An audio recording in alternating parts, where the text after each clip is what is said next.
श्री स्वामी राम प्रसादाचार्य जी महाराज, जिनको साक्षात भगवती पराम्बा ने, जगत जननी जगदम्बा ने, श्री जी ने अपने कर कमल से तिलक लगा करके आचार्यत्व प्रदान किया, आचार्य पीठ का आचार्यत्व उन्हें प्रदान किया, क्योंकि श्री जी सबसे बड़ी आचार्या है। श्री जी ही हमारे संप्रदाय की आचार्य है। जनक कम करो। इसीलिए संप्रदाय का नाम श्री संप्रदाय है। और श्री जी ने ही आचार्य की पदवी आदि आचार्य को दी। उस गद्दी पर विराजमान पूज्य महाराज श्री और उसी परंपरा से जुड़े हुए इस श्री भक्तमाल स्थान के पूज्य महाराज श्री वयोवृद्ध तपोनिष्ठ, जिनकी करुणा इस दास के ऊपर सदा बरसती रही है, और उन्हीं के करुणा का ये परिणाम है कि आप लोगों के मध्य में बैठकर हम लोग भगवत चर्चा कर रहे हैं। मंच पर विराजमान श्री दिगंबर अखाड़ा के पूज्य महाराज श्री, जिनका वात्सल्य प्रेम मुझे सदा प्राप्त होता रहता है, उनका स्नेह मुझे प्राप्त होता रहता है, और पितामह के रूप में उनको मैं देखता रहता हूं और उनका आशीर्वाद मुझे प्राप्त होता रहता है।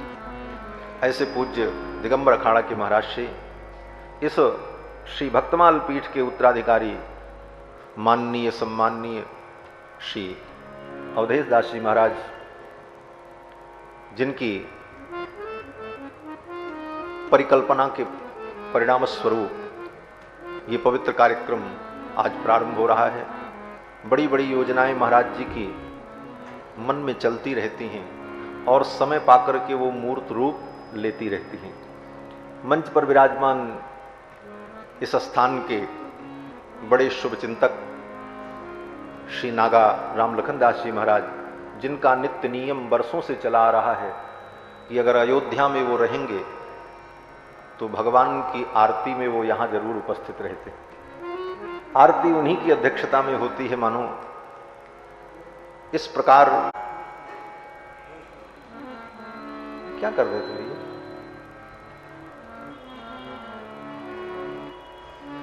ऐसे समस्त मंच पर विराजमान आचार्यगण, हमारे नागा जी श्री हरिदास जी महाराज, जिन्होंने अभी अभी बड़ा अद्भुत कार्य, साधुता का एक प्रतिमान प्रस्तुत किया। अयोध्या की सिद्धपीठ देवकाली स्थान में भगवती गौरी को दिव्य चांदी का सिंहासन समर्पित किया, जिस उत्सव में हम सभी लोग गए थे। महाराज क्या कर रहे भैया?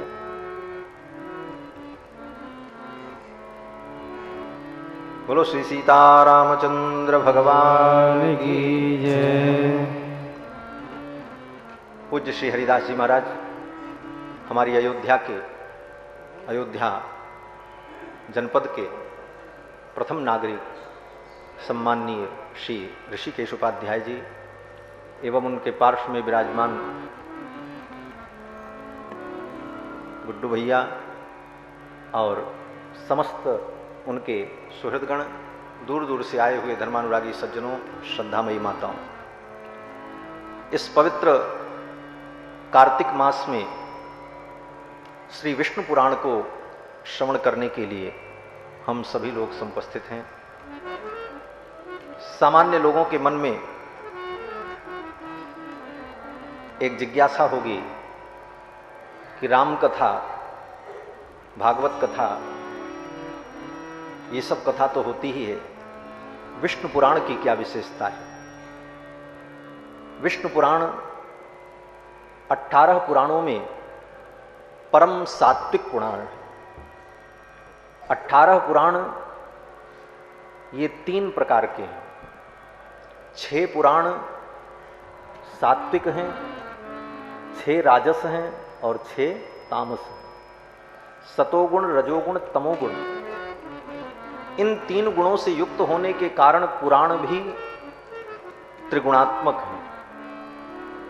और उन त्रिगुणात्मक पुराणों में विष्णु पुराण परम सात्विक पुराण माना गया है। और वैष्णव भक्ति का मूल सिद्धांत विष्णु पुराण में ही वर्णित है। हम सभी वैष्णव हैं, रामोपासक, कृष्ण उपासक, नारायण के उपासक, जिस रूप के भी हम उपासक हों, हम सभी वैष्णव हैं। क्योंकि भगवान महाविष्णु परम तत्व जो हैं, उन परम तत्व को हम अपना इष्ट मानते हैं, इसीलिए हम सभी लोग वैष्णव हैं।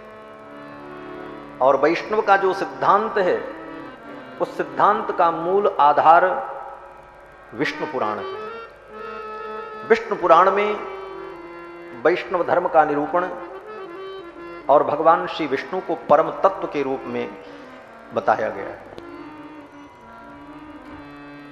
ऐसे तो अन्य पुराणों में जिस पुराण को आप पढ़ोगे, उस पुराण में उस पुराण के देवता की महिमा का वर्णन करते हुए उसी को परम तत्व बता दिया जाता है।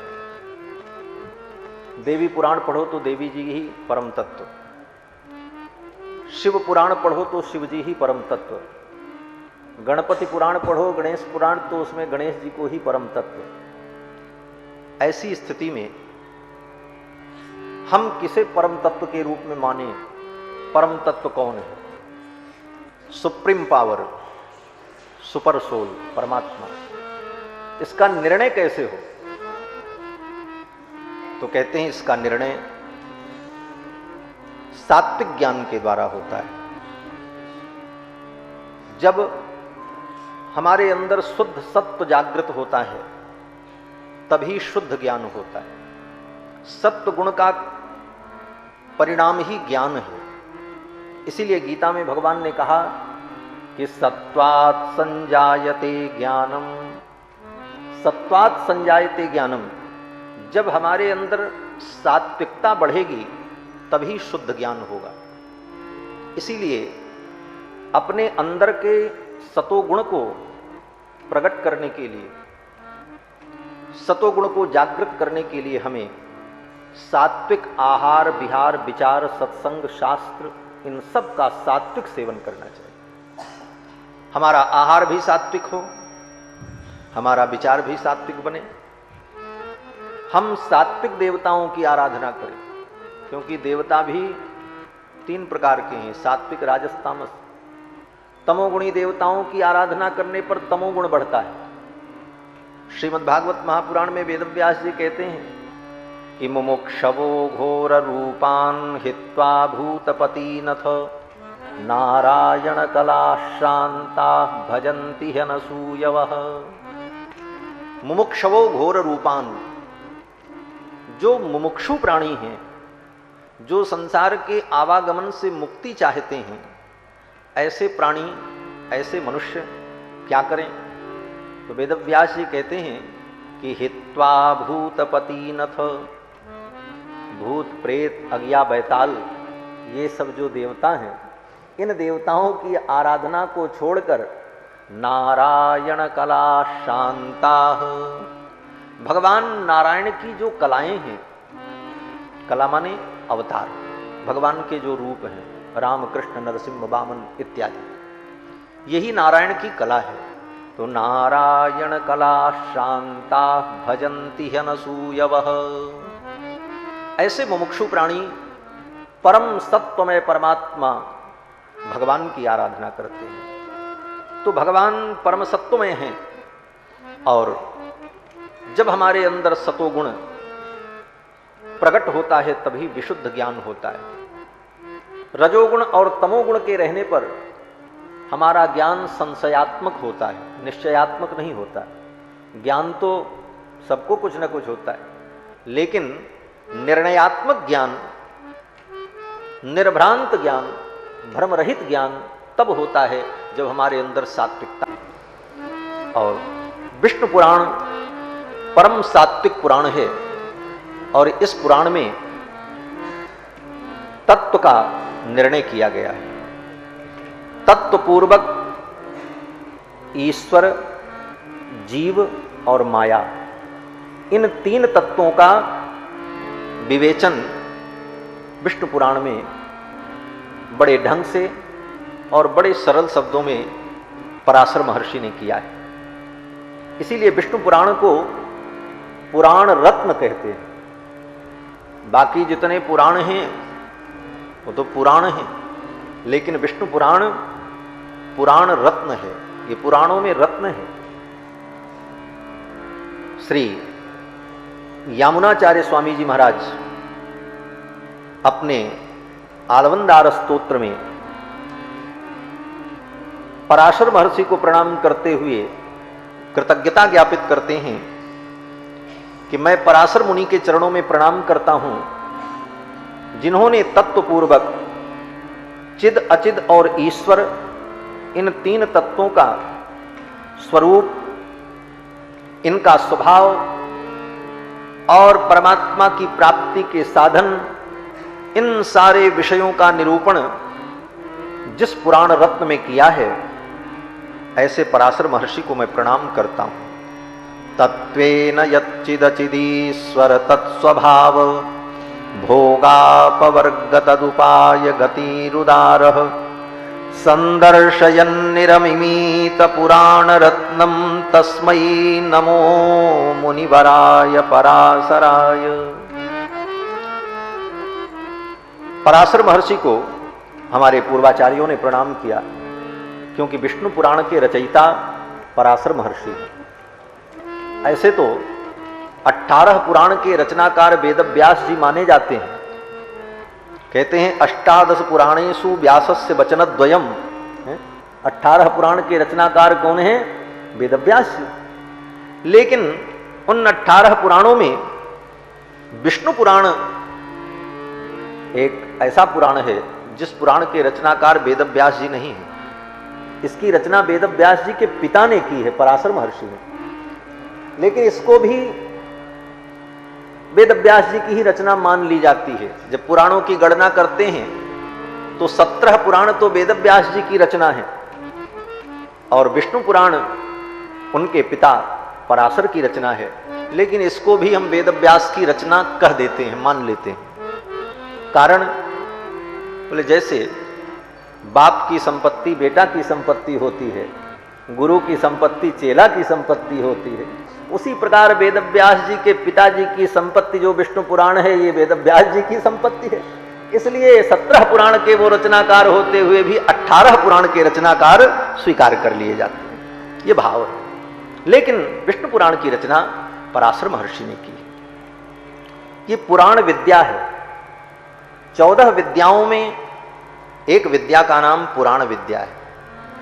14 विद्या का हम नाम सुनते हैं।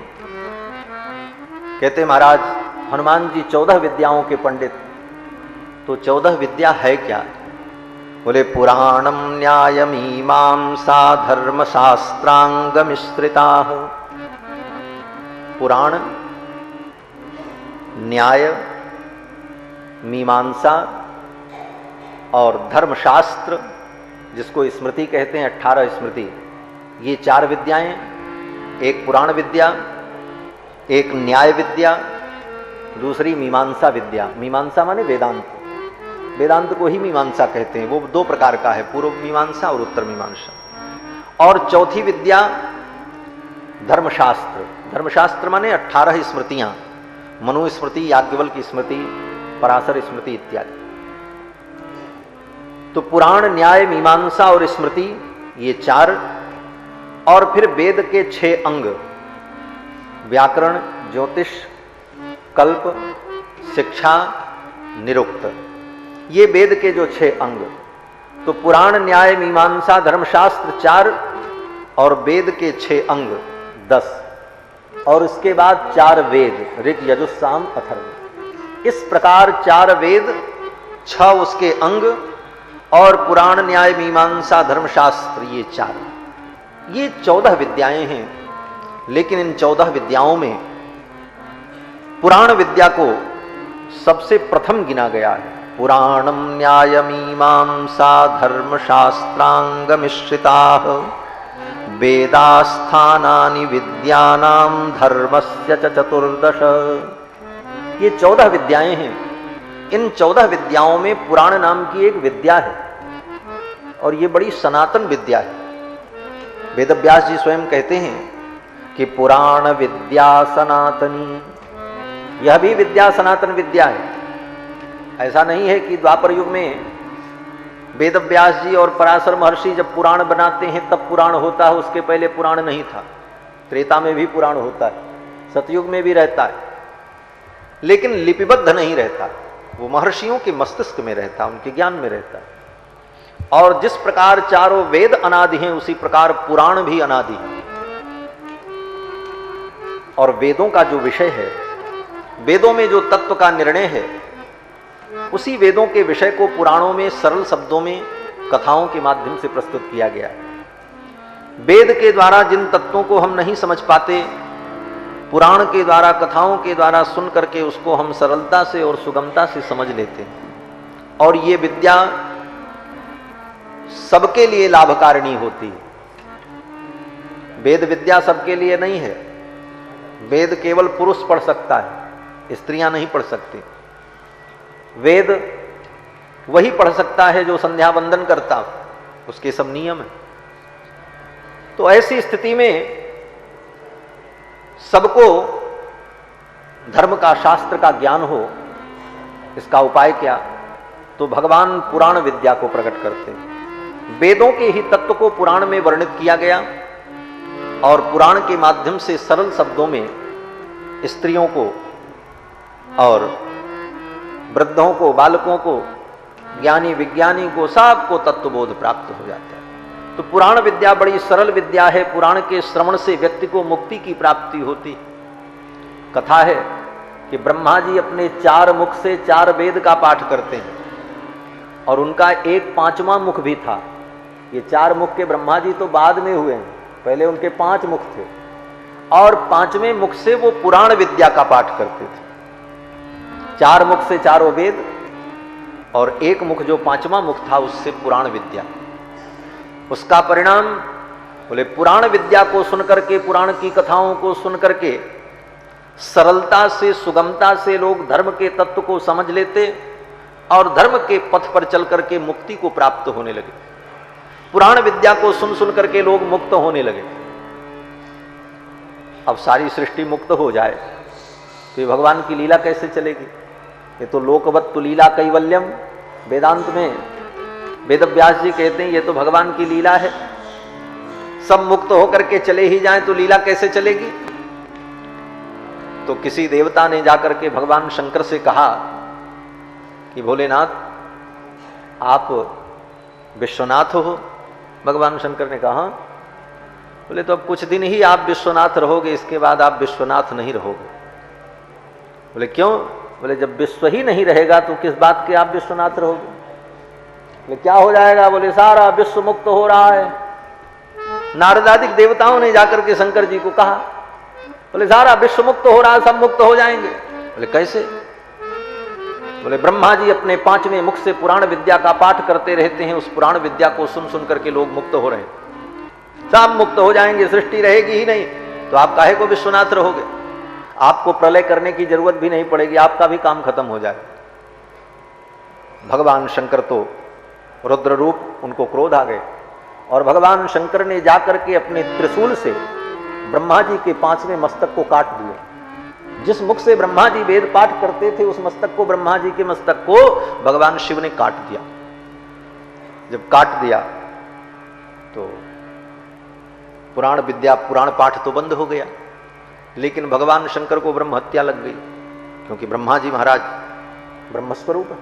भगवान शंकर को ब्रह्म हत्या लग गई, ब्रह्म हत्या चिपक गई उनके हाथ में। अब वो छूटे नहीं। ब्रह्मा जी महाराज, भगवान शंकर इधर उधर भाग रहे हैं उस ब्रह्म हत्या को लेकर। तो भागते हुए ब्रह्मा जी महाराज, वो भगवान शंकर इधर उधर जा रहे थे। भगवान नारायण के पास पहुंचे, बोले प्रभु ये ब्रह्म हत्या कैसे छूटेगी? तो भगवान नारायण ने एक पात्र दिया, कहा इस पात्र को हाथ में लेकर के जाओ, भिक्षा पात्र, और भिक्षा मांगो, और जहां पर ये तुम्हारा पात्र भर जाएगा जिसके भिक्षा देने से ये पात्र भर जाएगा, वहीं तुम्हारी ब्रह्म हत्या छूट जाएगी। उस ब्रह्म कपाल को लेकर भिक्षा मांगने के लिए भगवान कपाली कपर्दी भगवान शंकर चल पड़े। जहां जाएं कोई कितना भी भिक्षा दे वो पात्र भरे नहीं। अन्नपूर्णा के देने पर भी वो पात्र नहीं भर रहा था, जबकि अन्नपूर्णा भगवान शिव को नित्य भिक्षा देती हैं। अन्नपूर्णे सदा पूर्णे शंकर प्राण बल्लभे भिक्षाम देहि च पार्वती, भगवान शिव कपाली। लेकिन अन्नपूर्णा के देने पर भी उनका पात्र जब नहीं भरा तो भिक्षा पात्र लेकर के भटकते भटकते ब्रह्म हत्या से व्याकुल भगवान शंकर उत्तराखंड में पहुंचे। तो वहां पर मूर्ति देवी के पुत्र भगवान नर नारायण तप कर रहे थे बद्री नारायण में। नर नारायण जिनको हम बद्री नारायण भगवान कहते हैं, तो भगवान नारायण वहां पर तप कर रहे थे। भगवान शंकर ने जाकर के कहा भिक्षाम देहि। भगवान नारायण ने संकेत किया कि भिक्षा देने के लिए मेरे पास कुछ नहीं है, आप अपने त्रिशूल का स्पर्श कराओ मेरे शरीर में, और जो वैष्णव तेज प्रकट हो इसी को आप भिक्षा के रूप में स्वीकार कर ले। भगवान शंकर ने स्पर्श कराया त्रिशूल का, और भगवान नारायण के श्री विग्रह से जो वैष्णव तेज निकलने लगा उसी को वो अपने कपाल में धारण करने लगा। देखते देखते वो कपाल भर गया और भर करके वो वैष्णव तेज कपाल से ऊपर होकर के बहने लगा। भगवान शंकर की ब्रह्म हत्या तो छूट गई, लेकिन वो ब्रह्म तेज जब शंकर जी के कपाल को पात्र को भर करके बाहर गिरने लगा तो भगवान शंकर ने देखा कि ये तो वैष्णव तेज नष्ट हो रहा है, इसे अवशोषित कर देना चाहिए। और भगवान शंकर ने अपने तीसरे नेत्र की ज्योति से उस वैष्णव तेज को सुखाने लगे, और वो सुखाते जा रहे हैं और वैष्णव तेज और उद्भूत होता जा रहा है। परिणाम ये हुआ कि देखते देखते भगवान शंकर का जो तेज था वह भी मूर्तिमान हो गया, और वैष्णव तेज जो भिक्षा पात्र में गिर रहा था वो भी मूर्तिमान हो गया। दोनों में महान युद्ध हुआ। दोनों में महान युद्ध जब हुआ तो वैष्णव तेज जो था वही नर बन गया, और रुद्र जो तेज था वह रुद्र तेज उन नर से युद्ध करते करते पराजित हो गया। और पराजित होकर के वो नर तेज, वो रुद्र तेज वहां से भगा, जाकर के उसने हजारों वर्ष तप किया। बड़ी लंबी कथा है, संक्षेप में बात बताएं कि हजारों वर्ष जाकर के उस रुद्र तेज ने तप किया, और तपस्या से ब्रह्मा जी को प्रसन्न करके वरदान मांगा कि मेरे शरीर में 1000 कवच हो जाए, जिस कवच को कोई तोड़ न पावे, और जो एक कवच को तोड़े वो मृत्यु को प्राप्त हो जाए। ब्रह्मा जी ने वरदान दे दिया 1000 कवच प्राप्त करके, और जो कवच तोड़ेगा वो मृत्यु को प्राप्त हो जाएगा। ऐसा विलक्षण वरदान प्राप्त करके वो रुद्र तेज भगवान नारायण के तेज नर से युद्ध करने के लिए आया, और उस युद्ध में उस रुद्र तेज ने नर तेज को पराजित कर दिया। तो नर तेज ने भगवान नारायण के चरणों में बैठकर कहा, हे प्रभु, इस तेज को मैं कैसे शांत कर पाऊंगा।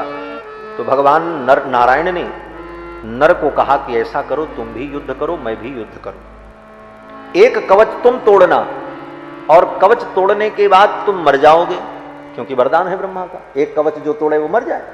तो एक कवच तुम तोड़ना, और जब तुम मर जाओगे तो तुमको मैं जीवित कर दूंगा। फिर मैं एक कवच तोड़ूंगा, फिर मैं शरीर त्यागूंगा, तुम मुझे जीवित कर देना। इस प्रकार नर नारायण दोनों ने समझौता किया और युद्ध प्रारंभ हुआ। 999 कवच उस रुद्र तेज के तोड़ डाले। जब अंतिम कवच बचा तो उस रुद्र तेज ने देखा कि अब ये भी कवच अगर टूट गया तो मैं समाप्त हो जाऊंगा। तो उस रुद्र तेज ने क्या किया, बोले युद्ध छोड़ करके आकाश में गमन किया, और वही रुद्र तेज जाकर के सूर्य के बिंब में समाहित हो गया। और समय आने पर वही रुद्र तेज द्वापर युग में सूर्य पुत्र कर्ण के रूप में उत्पन्न हुआ, जो कवच कुंडल धारण किए हुए उत्पन्न हुआ। वही सूर्य के अंदर विद्यमान वो तेज द्वापर युग में कर्ण के रूप में उत्पन्न हुए रुद्र तेज, इसीलिए रुद्र स्वरूप परशुराम जी से उन्होंने समस्त विद्याएं प्राप्त की और कवच कुंडल लेकर के पैदा हुए। और नर नारायण की तो प्रतिज्ञा थी कि इसे मारना है, इसलिए इस बार नर की बारी थी और नारायण के रूप में भगवान कृष्ण आए और नर के रूप में अर्जुन आए। कृष्ण और अर्जुन ने दोनों ने मिलकर के द्वापर युग में उस तेज को पराजित किया। तो ये कथा है पुराण में कि ब्रह्मा जी महाराज अपने 5वें मुख से पुराण विद्या का पाठ करते थे, उस विद्या को सुन करके सभी प्राणी मुक्त हो जाते। ऐसी विद्या पुराण विद्या, पुराणम न्याय मीमांसा धर्मशास्त्रांग मिश्रिता वेदास्थानानि विद्यानाम धर्मस्य चतुर्दश। ये 14 विद्याएं, इन विद्याओं में पुराण विद्या बड़ी प्रामाणिक विद्या और अनादि विद्या है। हमारे पूर्वाचार्यों ने, श्री वैष्णवाचार्यों ने कहा है कि जो वेद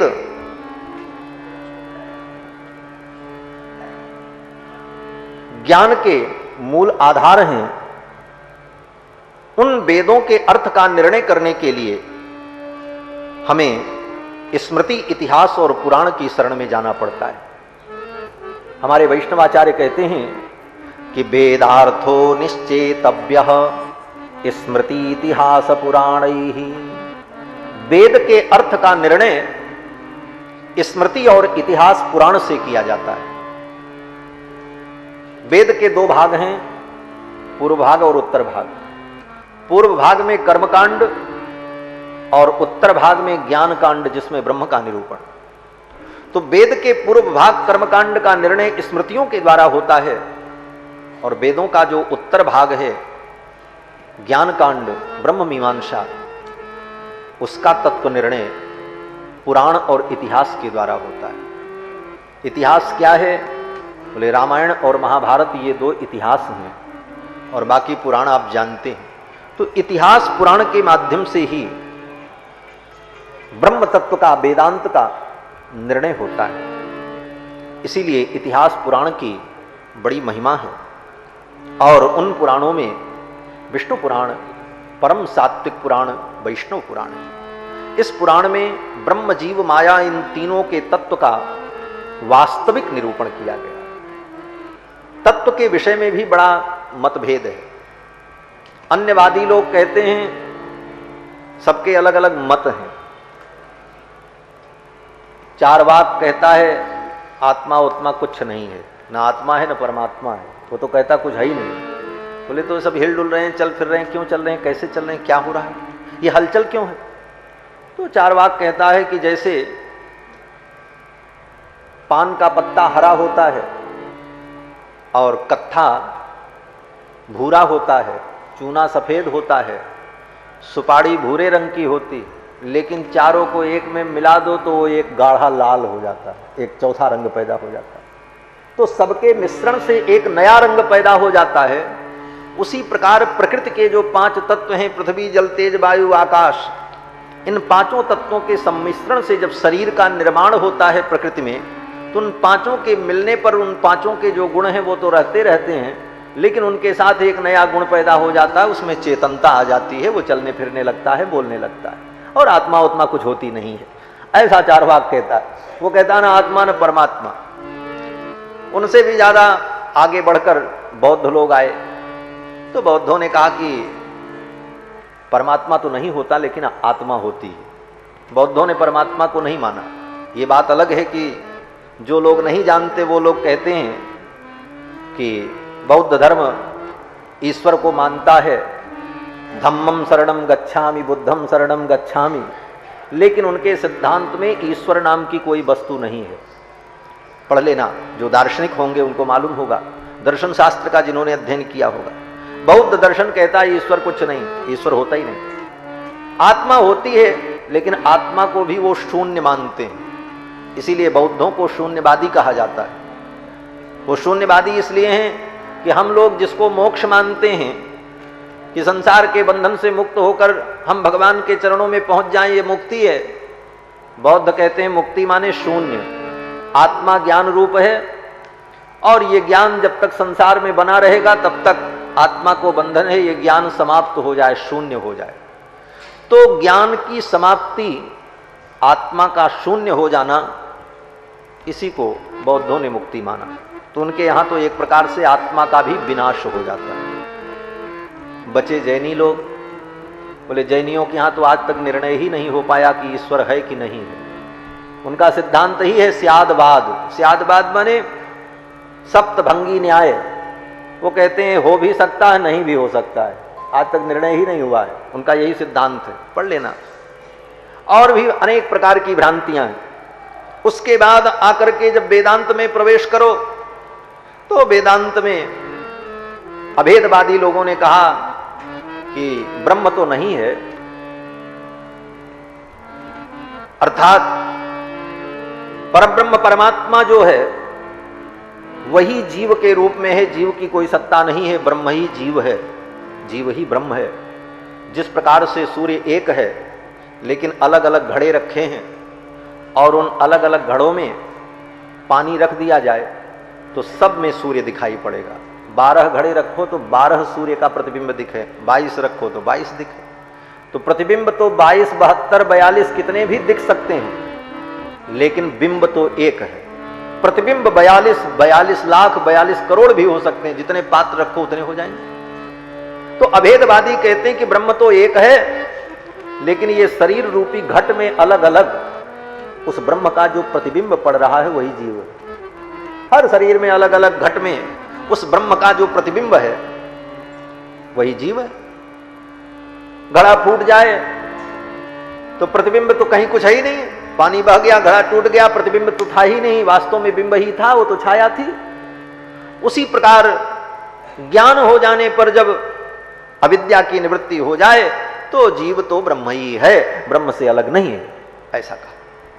बड़ी बड़ी बातें हैं, लेकिन हमारे वैष्णवाचार्य क्या कहते हैं? हमारे वैष्णवाचार्य कहते हैं कि अगर कोई कहे कि ब्रह्म नहीं है, परमात्मा नहीं है, बोले ये भी गलत है। दूसरे जो कह रहे हैं कि ब्रह्म तो है लेकिन ब्रह्म जीव में कोई अंतर नहीं है, तो हमारे वैष्णवाचार्य कहते हैं ये भी गलत है। माया को कहते हैं अविद्या है लेकिन वो अनिर्वचनीय है, उसके विषय में कुछ कहा नहीं